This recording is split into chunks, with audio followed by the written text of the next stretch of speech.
दोस्तों, कहानी की शुरुआत में हम जैन वॉकर, उसकी गर्लफ्रेंड पार्कर और उसके बेस्ट फ्रेंड जो लिंच को देखते हैं। ये लोग स्केटिंग करने आए होते हैं। इसके बाद ये लोग स्काई लिफ्ट ऑपरेटर को देखते हैं। यहाँ जैन पार्कर से कहता है कि तुम्हें हमारी मदद करनी होगी क्योंकि उसके पास स्की करने के लिए पूरे पैसे नहीं होते। जैन कहता है तुम उससे जाकर बोलो कि मैं अपना क्रेडिट कार्ड भूल गई हूँ, लेकिन पार्कर वैसे नहीं जाना चाहती मगर अपने बॉयफ्रेंड के लिए उसे जाना पड़ता है। वो स्काई लिफ्ट ऑपरेटर से कहती है देखो, मैंने अपने 2 दोस्तों से वादा किया था कि मैं उन्हें स्की पर अपने पैसे से ले जाऊंगी, मगर मेरी माँ का क्रेडिट कार्ड पेट्रोल पंप पर छूट गया, तो क्या तुम $100 में 3 टिकट्स दे सकते हो? ऑपरेटर उन्हें टिकट्स दे देता है और इसके बाद जैन, पार्कर और जो काफी खुश होते हैं। अगले सीन में वो तीनों स्काई लिफ्ट से पहाड़ के ऊपर जाना शुरू करते हैं। जब वो तीनों आगे जा रहे होते हैं तो उनका स्काई लिफ्ट अचानक से रुक जाता है और वहाँ बाकी लोगों का भी स्काई लिफ्ट रुक जाता है। पार्कर घबरा जाती है और इस पर जो उसका मजाक बनाता है। तब जैन कहता है डरो मत, कुछ नहीं होगा। थोड़ी देर बाद स्काई लिफ्ट फिर से चल पड़ता है। उसके बाद तीनों पहाड़ पर पहुंच जाते हैं जहाँ वो लोग काफी एंजॉय करते हैं। उस वक्त जैन पार्कर को स्केटिंग सिखाता है, लेकिन पार्कर बार बार नीचे गिर जाती है। फिर वो तीनों स्केटिंग करके नीचे उतरते हैं और फिर एक रेस्टोरेंट में खाना भी खाते हैं।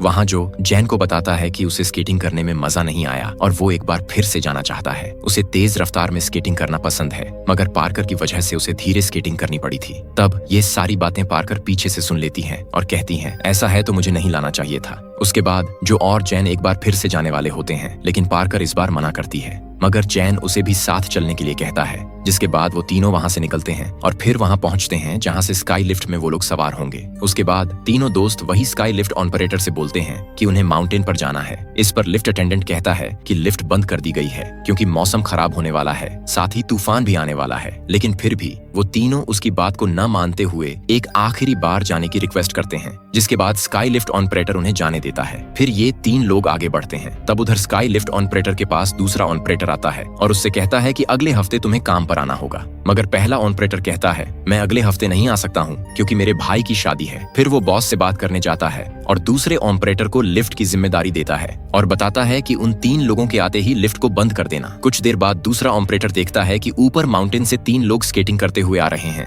और उसे लगता है कि ये 3 वही लोग हैं जिनके बारे में उसे पहले ऑपरेटर ने बताया था। इसलिए वो लिफ्ट बंद कर देता है और वहां से चला जाता है। उधर हम पार्कर, जैन और जो को देखते हैं जो इतनी ऊंचाई पर लिफ्ट बंद होने से टेंशन में आ जाते हैं। उन्हें लगता है शायद लिफ्ट कुछ देर बाद चलनी शुरू हो जाएगी। दोनों आपस में बातें कर रहे होते हैं। तभी वहाँ के आसपास की लाइट्स को बंद कर दिया जाता है, जिसे देखकर पार्कर घबरा जाती है। उधर तीनों को काफी ज्यादा ठंड लगने लगती है और मौसम खराब होना शुरू हो जाता है। अब वो तीनों डर जाते हैं और हमें पता चलता है कि आज संडे है। अगर आज वो नीचे नहीं आए तो लिफ्ट अब सीधा फ्राइडे को खुलेगी, जिससे उन्हें समझ में नहीं आता कि वो नीचे कैसे आएंगे। वो जमीन से कई फुट ऊपर फंसे हुए हैं। वो लोग ऑपरेटर को भी आवाज देते हैं, मगर उन्हें कोई जवाब नहीं मिलता। उसके बाद जो को टॉयलेट आता है और वो वहीं करता है। अब वो तीनों स्काई लिफ्ट की कुर्सी पर बैठे रहते हैं। कई घंटे बीतने के बाद बर्फीले तूफान को बर्दाश्त करते हुए मदद का इंतजार करते हैं। अगले सीन में उन्हें नीचे एक स्नो ग्रूमर आता हुआ दिखाई देता है, लेकिन उसका ड्राइवर उन पर ध्यान नहीं दे पाता। वो जोर जोर से चिल्लाते हैं और फिर वो गाड़ी उनके नीचे आकर रुक जाती है। उन्हें लगता है कि इसने हमारी आवाज सुन ली है। उधर बर्फीली हवा तेज होने लगती है।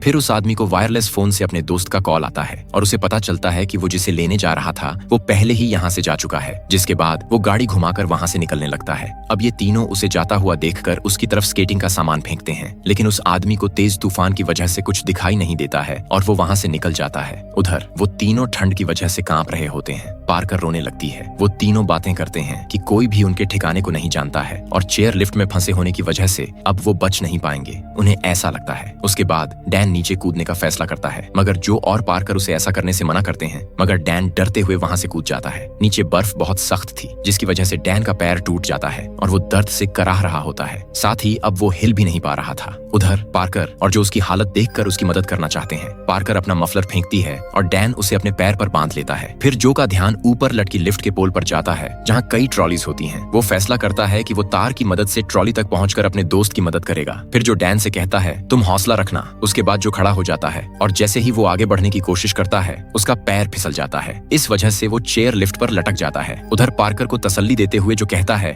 मैं बच जाऊंगा ना, जो बोलता है भरोसा रखो, तुम्हें कुछ नहीं होगा। फिर वो दोबारा तार पकड़कर आगे बढ़ता है। तभी उसकी नजर नीचे जाती है और वो वापस लिफ्ट में आ जाता है। वो पार्कर से कहता है नीचे मत देखना। उधर नीचे हम देखते देखते हैं कि डैन को कई भेड़ियों ने घेर लिया है। उसे पता है कि अब वो मरने वाला है। भेड़िए डैन को नोचते हुए मार डालते हैं। जो और पार्कर डैन की चीखें सुनते हैं और चाहते हुए भी डैन को मरते हुए देखते हैं। वो दोनों बहुत रो रहे होते हैं। पार्कर कहती है, तुमने डैन को नीचे क्यों जाने दिया? जो कहता है, मैंने उससे कहा था ये बेकार आइडिया है। तुम उसकी मौत का जिम्मेदार मुझे क्यों मान रही हो? तुम भी तो उसकी गर्लफ्रेंड हो, तुमने उसे क्यों नहीं रोका? जो गुस्से में कहता है, और तुम तो उसे 1 साल से जानती हो, मगर वो मेरा बचपन का दोस्त था जो अब इस दुनिया में नहीं है। फिर वो बोलता है, तुम लड़कियों की यही आदत होती है, हमेशा दूसरों के बीच में घुसना। अगर डैन और मैं यहाँ अकेले होते तो ऐसा कुछ नहीं होता। इस बात पर पार्कर रोने लगती है और जो से माफी मांगती है। उसके बाद पार्कर जो के कंधे पर सिर रखकर और ज्यादा रोने लगती है। फिर दोनों को पूरी रात वहीं गुजारनी पड़ती है। अपना मन बहलाने के लिए वो यहाँ वहाँ की बातें करते हैं और फिर सो जाते हैं। अगली सुबह जब इन दोनों की आंख खुलती है तब पार्कर देखती है कि ट्रॉली की रॉड में उसका हाथ जम गया है। जब वो हाथ को निकालने की कोशिश करती है तो उसके हाथ की चमड़ी रॉड पर चिपक जाती है। इसके बाद जो पार्कर का चेहरा देखता है और कहता है, तुम्हारा चेहरा लाल हो गया है। अब ठंड के कारण उनकी स्किन भी खराब होने लगती है। ये लोग बिना किसी को बताए यहाँ आए थे,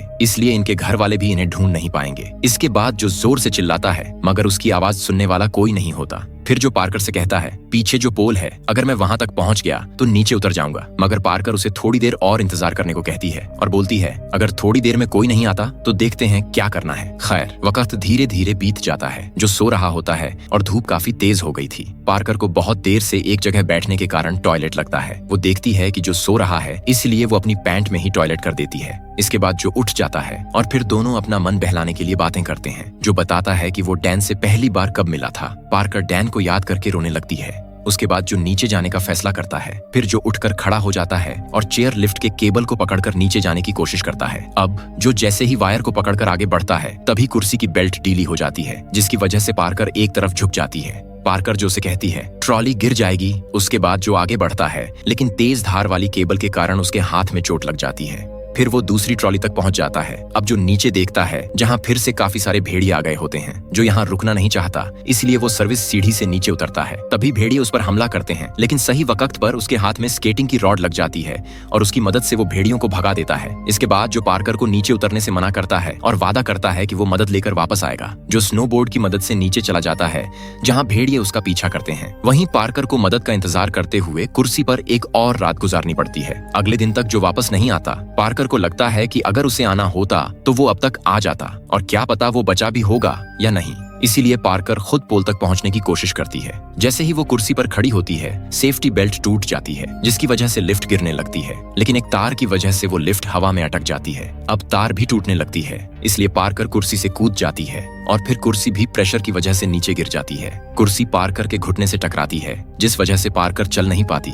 अब पार्कर पहाड़ से नीचे रेंगना शुरू कर देती है। आधे रास्ते में उसका सामना भेड़ियों से होता है, जो कि एक लाश को खा रहे होते हैं जिसे उन्होंने मार दिया था। भेड़िए अपने खाने में इतने व्यस्त होते हैं कि वो पार्कर को नजरअंदाज कर देते हैं और पार्कर आगे बढ़ती है। आखिरकार वो एक सड़क पर पहुंचती है और एक गुजरती हुई कार को रोकने की कोशिश करती है, पर वो कार नहीं रुकती। जल्दी ही एक और कार सामने से आती है और इस बार ड्राइवर रुकता है। वो पार्कर को वहां से एक हॉस्पिटल ले जाता है और उसे बताता है कि वो ठीक हो जाएगी। पार्कर डैन के शब्दों को याद करते हुए अपनी आंखें बंद कर लेती है और फिर कहानी यहीं खत्म होती है।